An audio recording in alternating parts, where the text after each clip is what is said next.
O Dr. Elias Mendes sempre foi um homem à beira de algo grande, um astrofísico brilhante, mas com uma reputação um tanto excêntrica.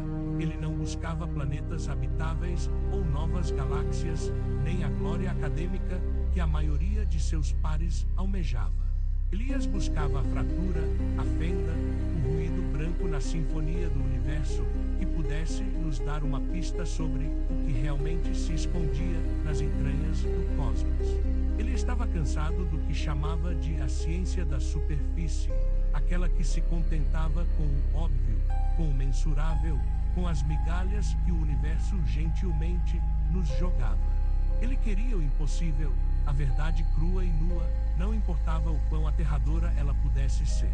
Essa busca implacável, muitas vezes desprezada como devaneio ou loucura, já o havia afastado de inúmeras instituições, mas ele persistia, com a fé cega de um profeta em sua própria heresia científica.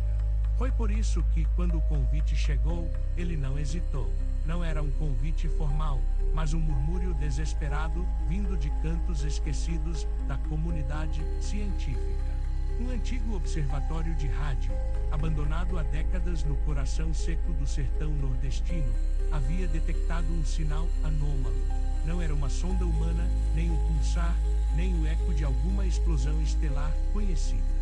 Era algo diferente, algo que desafiava todas as classificações. Uma frequência que dançava entre o caos e a ordem, um ritmo que parecia sussurrar uma lógica que nossos cérebros simplesmente não estavam equipados para processar, como tentar ouvir a cor de uma estrela. As poucas pessoas que tentaram analisar o sinal antes sumiram sem deixar rastros ou foram relegadas ao ostracismo acadêmico, chamadas de loucas, seus nomes manchados pela sombra do ridículo.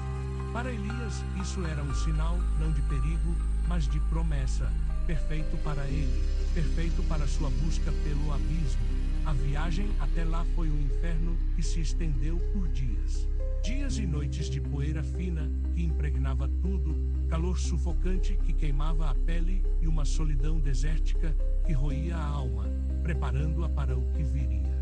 O observatório era um fantasma metálico em meio ao carrasco espinhoso, suas antenas parabólicas gigantescas, cegas e enferrujadas, apontando para o céu como ossos de algum animal pré-histórico, corroídas pelo tempo e esquecidas por Deus. O cheiro era de metal velho, terra seca e um mofo estranho, que parecia vir de dentro das próprias paredes de concreto rachadas, um odor que sugeria algo úmido e vivo onde não deveria haver vida.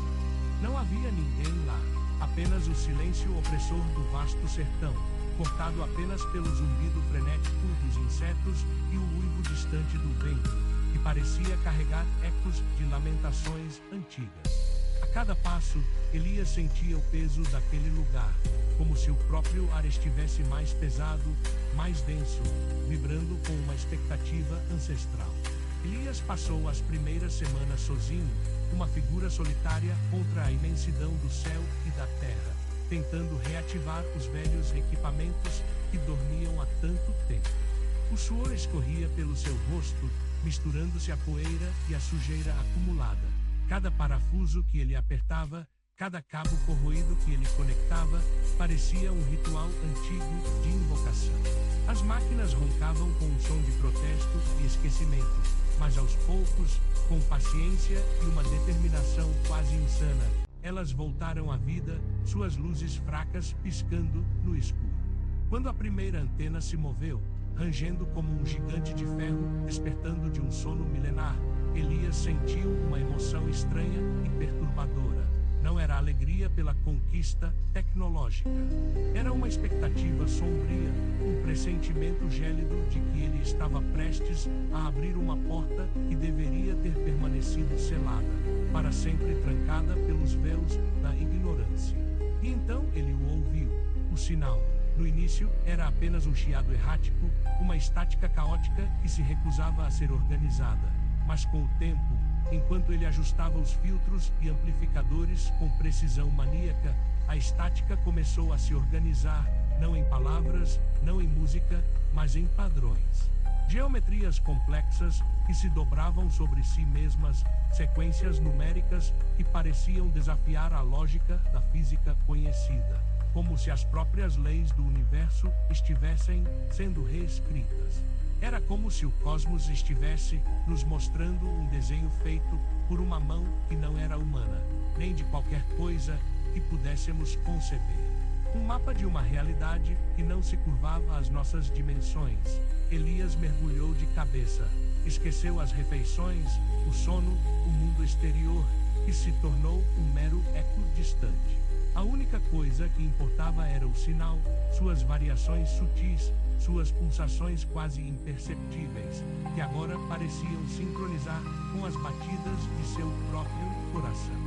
Ele se sentava em frente aos monitores por horas a fio, os olhos ardendo, a mente girando em torno daquelas equações impossíveis, cada número uma sílaba de um idioma que não existia. O ar dentro do observatório parecia mais denso, impregnado com um zumbido quase inaudível, que parecia vibrar diretamente nos seus ossos, um eco de frequências que ele ainda não conseguia isolar, mas que já o afetavam em um nível primordial. As noites no sertão eram de uma escuridão total, salpicada por milhões de estrelas, uma tapeçaria celeste que sempre o acalmou. Mas, conforme o tempo passava, Elias começou a ver algo diferente nelas.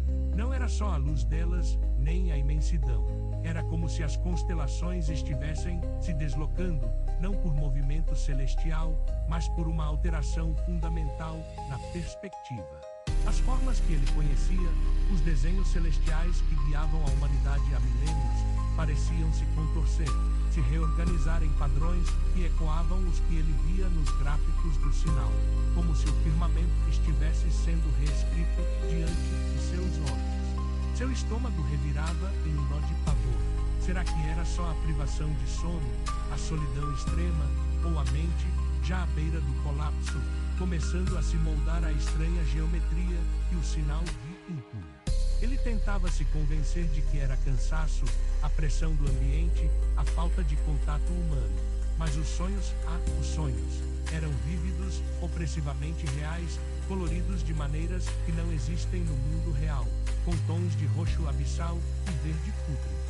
Ele via estruturas arquitetônicas que se dobravam sobre si mesmas em ângulos impossíveis, cidades feitas de sombras dançantes e luzes mutáveis, que pulsavam com uma vida que não era orgânica, habitadas por seres que não tinham forma definida, apenas uma presença avassaladora, uma ideia, mais do que uma criatura. Ele acordava suado, com o coração disparado, com a sensação de ter estado em um lugar que não deveria existir, um recanto esquecido entre as dimensões, e de ter trazido algo de lá para o seu próprio quarto. O sinal estava mudando Elias. Sua pele começou a ficar pálida, quase translúcida, seus olhos, fundos e injetados de sangue, mas com um brilho febril de quem vê além. Ele falava sozinho, em sussurros, murmurando as sequências numéricas, tentando encontrar a chave, a porta para a compreensão total, ou talvez, para o ponto de não retorno.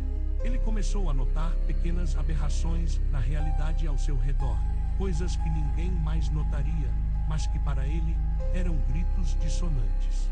As sombras pareciam se mover por conta própria, objetos familiares ganhavam contornos estranhos na sua visão periférica, deformados por uma ótica que não era humana.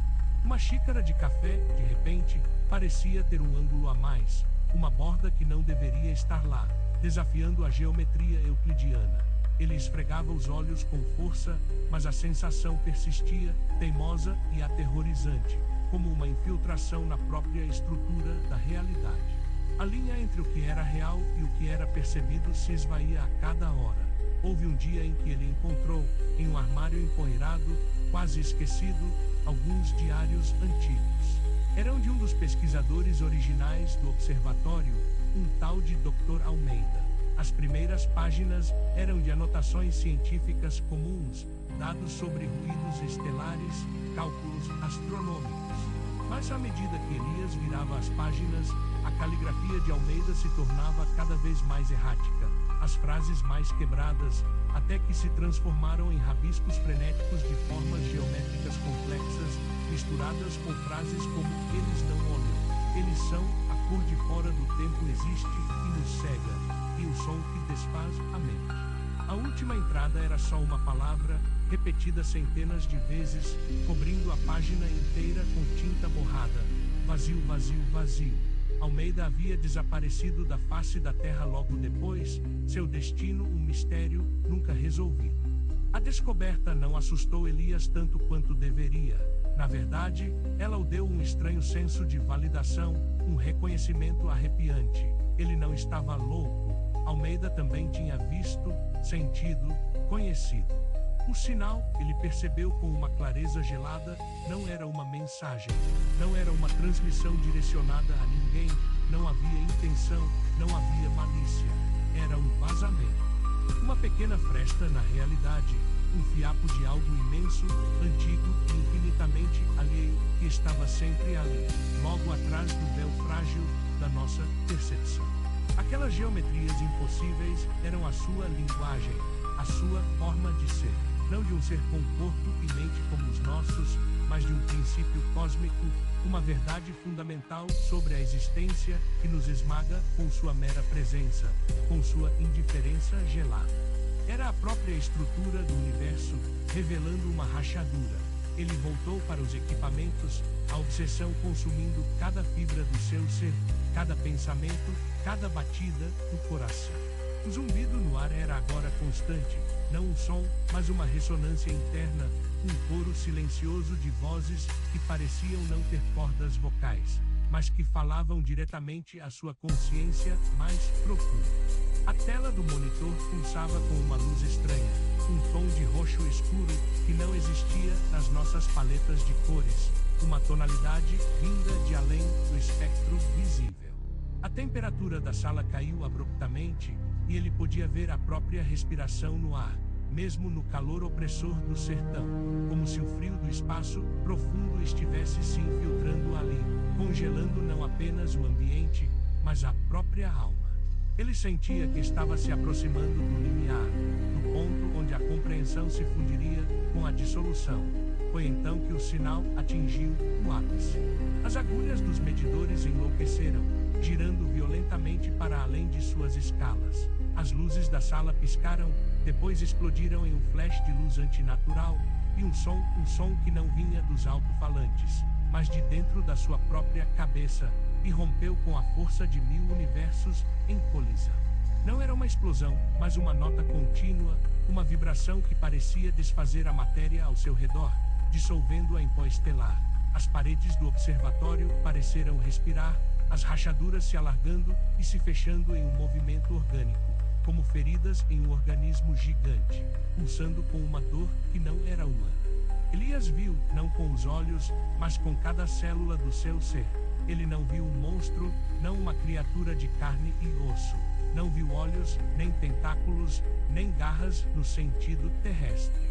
Ele viu o próprio espaço-tempo se contorcer e se dobrar em ângulos impossíveis, como um tecido rasgado. As estrelas no céu, vistas pela janela quebrada, se espalharam como grãos de areia em uma tela de projeção. Depois se reuniram em constelações que desafiavam a lógica de qualquer universo conhecido, formando símbolos que feriam a mente. O ar na sala se densificou, criando espelhos distorcidos, onde ele via não seu reflexo, mas vislumbres fugazes de paisagens alienígenas, de uma geometria que o fazia sentir náuseas e um terror primordial que transcendia qualquer medo humano. Ele estava vendo o vazio de Almeida, mas amplificado 1000 vezes, uma verdade sem forma que se manifestava através de todas as suas percepções. Era uma consciência imensa, sim, mas não malevolente, nem benevolente. Era simplesmente diferente, indiferente a qualquer noção humana de moralidade ou existência. Como um oceano cósmico, vasto e insondável, e ele era apenas um grão de areia na sua superfície, prestes a ser arrastado para as profundezas eternas, para o esquecimento. O sinal não era uma voz que falava, não uma mensagem que pudesse ser decifrada ou respondida. Era o som do universo se dobrando sobre si mesmo, revelando sua verdadeira forma, sua verdadeira face. E a verdade era que a nossa realidade era uma fina película, um véu ilusório, sobre algo vasto, antigo e inumanamente complexo. Um horror que não precisava de intenção para destruir a sanidade. O cérebro de Elias não conseguia processar as imagens que não deveriam existir, os sons impossíveis que rasgavam a audição interna, a sensação esmagadora de insignificância e futilidade diante do que ele percebera. Tudo se misturou em uma cacofonia mental que não tinha fim. Sua mente se rasgou, como um papel velho sendo dilacerado por uma força invisível e impiedosa. Ele gritou, ou tentou. O som se perdeu na vibração universal que o engolfava. Seus olhos se arregalaram, fixos em algo que ninguém mais poderia ver. Algo que era ao mesmo tempo tudo e nada. A realidade se desfez à sua frente, dissolvendo-se em formas e cores insanas, e ele mergulhou de cabeça no abismo de tudo o que era e de tudo o que poderia ser, para nunca mais retornar. Quando uma equipe de busca, enviada pela universidade após semanas de silêncio absoluto de Elias, finalmente chegou ao observatório semanas depois, encontraram os equipamentos em silêncio. As antenas, imóveis, apontando para um céu azul e inocente, como se nada de terrível tivesse acontecido ali. Apenas um diário, idêntico ao de Almeida, estava sobre a mesa, aberto na última página, as folhas amareladas pelo tempo e pela poeira. Nela havia apenas uma palavra, escrita repetidamente, até preencher cada centímetro do papel com uma urgência febril. Cores, cores, cores. Uma equipe de psicólogos e físicos examinou o local, mas não encontraram nada além de um campo eletromagnético residual incomum e a sensação de um vazio inexplicável. Do Dr. Elias Mendes não restou sinal, apenas o silêncio do sertão, o vento assoviando pelas antenas vazias e um vácuo no ar que parecia mais denso, mais frio, mais consciente. Um vácuo que parecia absorver a própria luz. E de vez em quando a noite cai e as estrelas parecem brilhar um pouco mais forte, você pode jurar que houve um chiado fraco, uma nota impossível, vindo de algum lugar entre as estrelas e o fundo da sua mente. Um som que te lembra que há coisas no universo que nunca deveriam ser ouvidas, verdades que nunca deveriam ser reveladas. E que talvez Elias Mendes não tenha sumido. Talvez ele apenas tenha se tornado parte daquilo que viu. Uma nova nuance, um novo padrão naquela tapeçaria cósmica, além da nossa compreensão. E talvez aquilo ainda esteja olhando, não para nós, mas através de nós, para algo muito, muito maior.